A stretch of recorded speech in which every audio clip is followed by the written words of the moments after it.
जय हिंद दोस्तों, कैसे हैं आप लोग। साथियों, जैसा कि हमने पिछली वीडियो में बात किया, इस डिटेल्ड नोटिफिकेशन में भी मोटे तौर पर बातें वही हैं, लेकिन कुछ बातें ऐसी हैं जिन्होंने सभी को संशय में डाल रखा है। जैसे कि सुप्रीम कोर्ट ने बीएड वालों को प्राथमिक से बाहर कर दिया है और रेलवे वालों ने अलाउ कर दिया है। इसके अलावा सीटेट और टेट को लेकर भी थोड़ी सी अस्पष्टता बनी हुई है। इसके अलावा फॉर्म भरते समय अगर कुछ गलत हो गया तो किन किन चीजों का सुधार हो पाएगा और किन का सुधार नहीं होगा। तो ऐसे ही कई सवालों के जवाब आज की वीडियो को देखने के बाद आपको मिलेगा। आखिर में हम लोग ये भी चर्चा करेंगे कि हमें ये फॉर्म भरना भी चाहिए या नहीं भरना चाहिए। जोन से रिलेटेड आपके जितने भी सवाल हैं उस पर भी विचार करेंगे हम लोग, और रेलवे ने इस भर्ती के लिए जो हेल्पलाइन नंबर दिया है उस पर भी बातें कर लेंगे। इसके अलावा जो एक सबसे खास बात है इस वीडियो में कि पूरा पीआरटी, टीजीटी और पीजीटी का जो सिलेबस है, इसके अलावा जो जीके, मैथमेटिक्स, रीजनिंग और सामान्य विज्ञान का सिलेबस है जो सभी के लिए कॉमन है, चाहे पीजीटी हो, टीजीटी हो, पीआरटी हो, उसको हिंदी में लिख दिया है। आप उसका स्क्रीनशॉट ले सकते हैं ताकि सिलेबस के एक एक पॉइंट को लेकर के आपकी स्पष्टता पूरी तरह से बनी रहे। तो आइए अब इन सभी टॉपिक्स को एक एक करके समझ लेते हैं। देखिए, फॉर्म भरने की तिथि 7 जनवरी से शुरू हो चुकी है, चलेगी 6 फरवरी 2025 तक, यानी कि लगभग 1 महीने का समय आपके पास है इस फॉर्म को भरने का। अगर इस चीज को आप नोटिफिकेशन में देखें तो देखिए, फॉर्म भरने की तिथि 7 तारीख से शुरू होकर 6 फरवरी 2025 तक चलेगी। शुल्क जमा करने की जो आखिरी तिथि है वो है 8 फरवरी 2025। अगर मान लीजिए फॉर्म भरते समय आपसे कोई गलती हो जाती है तो उसके सुधार के लिए जो तिथि है वो है 9 फरवरी से लेकर के 18 फरवरी तक। यहाँ देखिए, आवेदन में सुधार करना, आप इसको डिटेल से पढ़ सकते हैं। देखिए, किन किन चीजों का सुधार नहीं हो पाएगा उस पर आप विशेष ध्यान दीजिएगा। यहाँ लिखा है, जब भी आप फॉर्म भरेंगे तो आपको अपना एक अकाउंट बनाना पड़ेगा, खाता बनाए फॉर्म को भरना पड़ेगा। यहाँ लिखा है ना, खाता बनाए फॉर्म। इसमें जो भी विवरण आप भरेंगे, जैसे कि मान लीजिए आपको कोई नाम भरना हुआ तो उसकी स्पेलिंग सही लिखिएगा। अगर आपको डेट ऑफ बर्थ भरना हुआ, यानी कि कोई डेट लिखना हुआ, उसको सही लिखिएगा। एड्रेस में पिन कोड सही लिखिएगा। साथ ही अपना जो भी मोबाइल नंबर दीजिएगा वो मोबाइल नंबर चालू स्थिति में होना चाहिए। जो ईमेल आईडी दीजिएगा उसको भी एक्टिव होना चाहिए। साथ ही साथ जो रेलवे भर्ती बोर्ड आप भरेंगे, यानी कि जो रेलवे जोन आप चुन रहे हैं, उसको भी एक ही बार आप भर सकते हैं, उसमें किसी तरह का कोई संशोधन नहीं होगा। मैं दोबारा रिपीट कर देता हूं, मोबाइल नंबर, आपका ईमेल आईडी और रेलवे भर्ती बोर्ड, यानी कि जो जोन चुन रहे हैं आप एग्जाम देने के लिए, इन तीनों में किसी भी तरीका का परिवर्तन नहीं होगा एक बार भर देने के बाद। तो खाता बनाए फॉर्म में आप जो भी सूचना भरिएगा, एक एक सेंटेंस को, एक एक अक्षर को अच्छे से मिला करके भरिएगा। इन बातों के अलावा मान लीजिए आपसे कोई दूसरी गलती हो गई तो उसका सुधार आप 9 फरवरी से लेकर के 18 फरवरी के बीच में कर सकते हैं। इसके लिए आपको 250 रुपए का संशोधन शुल्क देना होगा और उसके बाद आप अपना सुधार कर सकते हैं। तो आवेदन पत्र भरते समय हर एक चीज बड़ी स्पष्टता और सावधानी से भरिएगा। तो ये बात हो गई फॉर्म भरने की डेट को लेकर और संशोधन के डेट को लेकर। अब बात कर लेते हैं कुल पद कितने हैं। तो देखिए, पीआरटी में टोटल है 188 पद। पीआरटी में सब्जेक्ट का कोई चक्कर नहीं होता, इसलिए ये 188 पद सभी के लिए कॉमन है। हालांकि ये सभी रेलवे जोन को मिला करके 188 पद हैं। हो सकता है किसी जोन में कम पद हो, किसी जोन में ज्यादा पद हो, जैसा कि है भी। अब अगर पीआरटी के सिलेबस की बात करें तो देखिए, पीआरटी का सिलेबस यहाँ पे मैंने 3 हिस्सों में अलग अलग करके लगाया है ताकि आपको पढ़ने में स्पष्टता रहे। यहाँ लिखा हुआ प्राथमिक रेलवे शिक्षक, इस वाले हिस्से से 18 से 20 क्वेश्चन आपसे पूछे जाएंगे।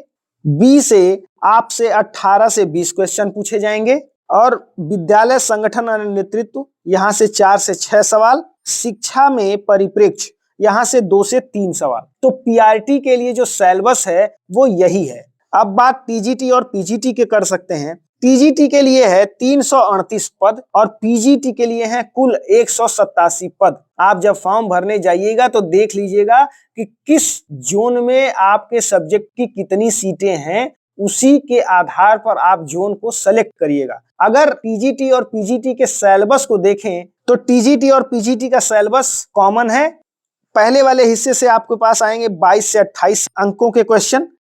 सेकेंड यूनिट से आएगा 13 से 18 नंबर का क्वेश्चन और थर्ड यूनिट से आएगा 8 से 12 नंबर का क्वेश्चन। तो ये टीजीटी और पीजीटी इन दोनों के लिए एक कॉमन सिलेबस है। तो ये रही बात पीआरटी, टीजीटी और पीजीटी के कुल पदों की और उनके सिलेबस की।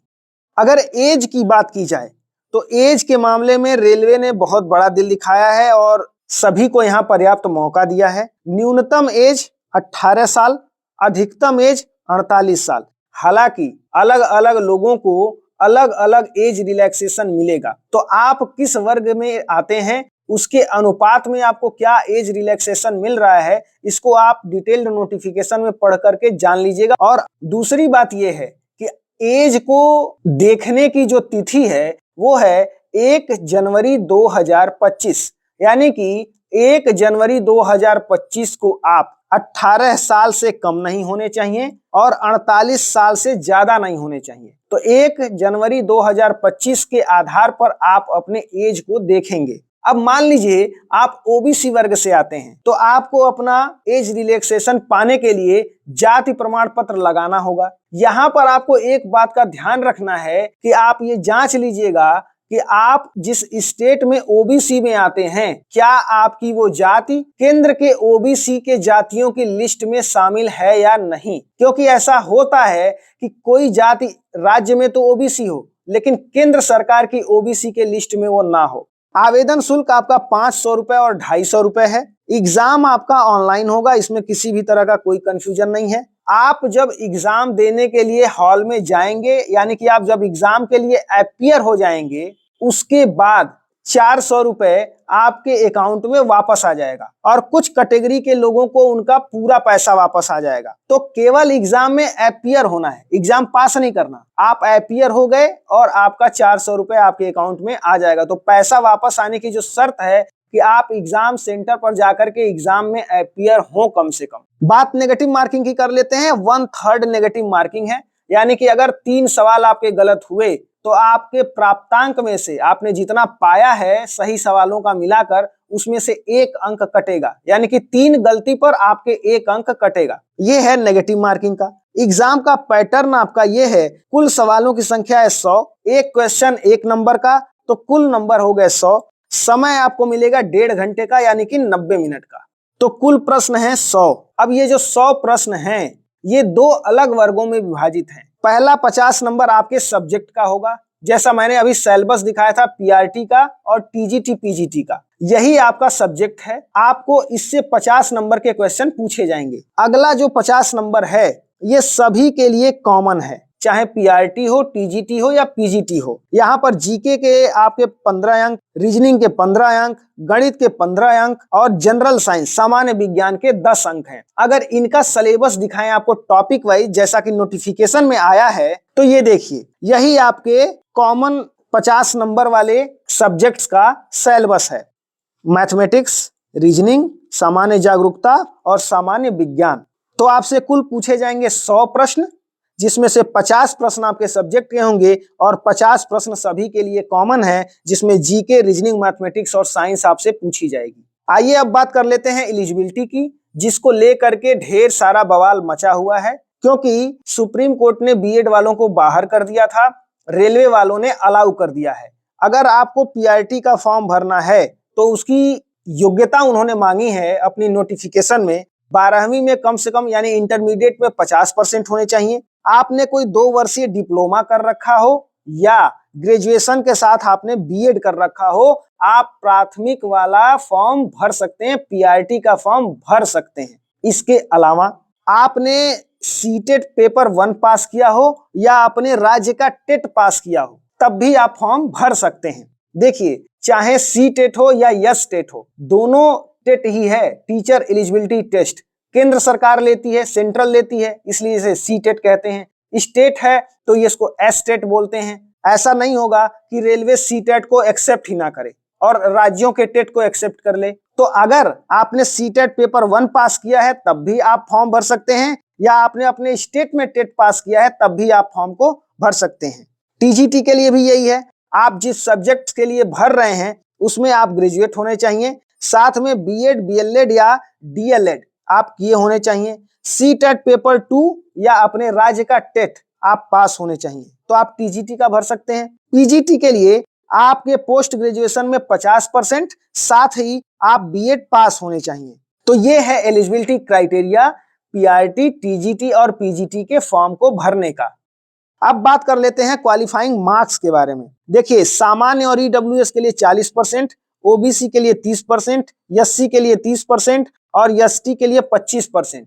ये है क्या, इसे समझिएगा। देखिए, 100 नंबर का आपका पेपर होगा ऑनलाइन। 100 नंबर में से आपके अपने कैटेगरी के अनुसार कम से कम इतना नंबर आपको पाना होगा, तब जाकर के आप क्वालिफाई करेंगे।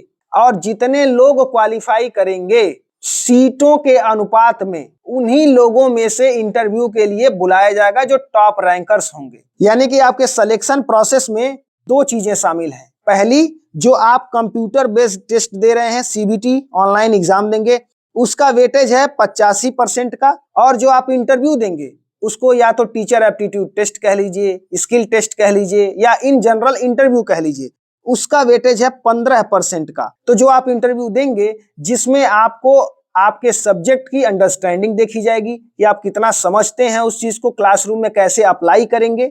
दूसरी बात, आप से वो बोर्ड ये जानना चाहेगा कि आप क्लासरूम में पढ़ाते कैसे हैं, तो आपका वहां पर एक डेमो भी होगा। तो इंटरव्यू में ये दो चीजें होंगी आप, और इन्हीं दोनों के आधार पर आपका फाइनल मेरिट लिस्ट बनेगा।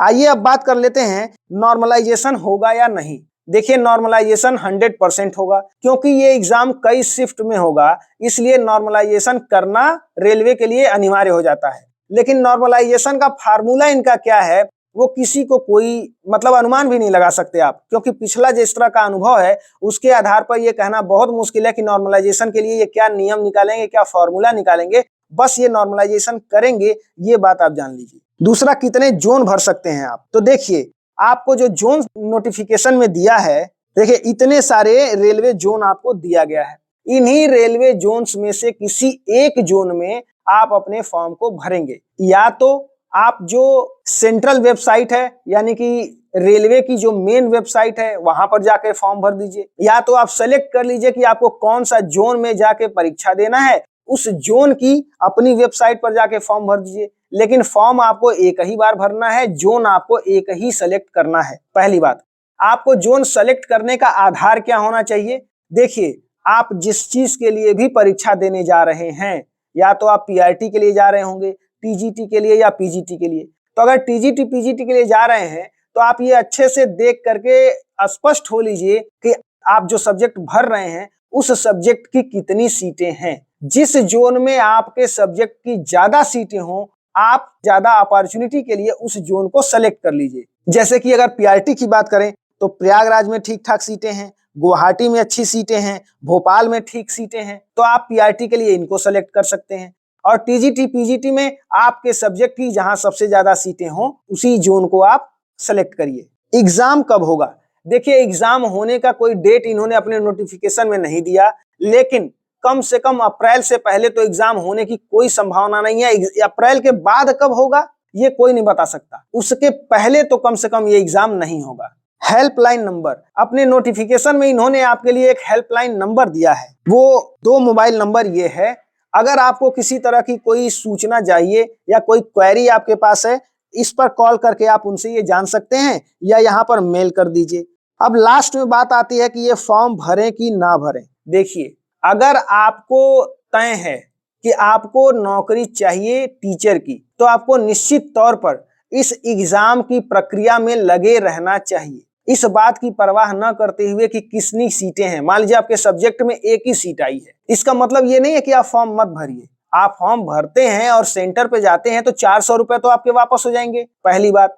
दूसरी बात, एग्जाम की तैयारी आप करेंगे, इस तैयारी से आपका केवीएस भी हो रहा है, DSSS भी हो रहा है, दूसरा कोई वैकेंसी आता है उसमें भी आपकी मदद होगी। आप एग्जाम हॉल में जाकर 1-1.5 घंटा बैठेंगे ना, उससे आपके दिमाग में उस एग्जाम को लेकर, पेपर को लेकर जो अप्रोच सेट होगा, तो फिर जब घर में आप पढ़ाई करेंगे वो वहां पर काम आता है। तो इस वीडियो में आज के लिए बस यहीं तक, मिलते हैं अगली वीडियो में। तब तक अपना ख्याल रखिए, पढ़ाई करते रहिए और फॉर्म जरूर भरिए। जय हिंद।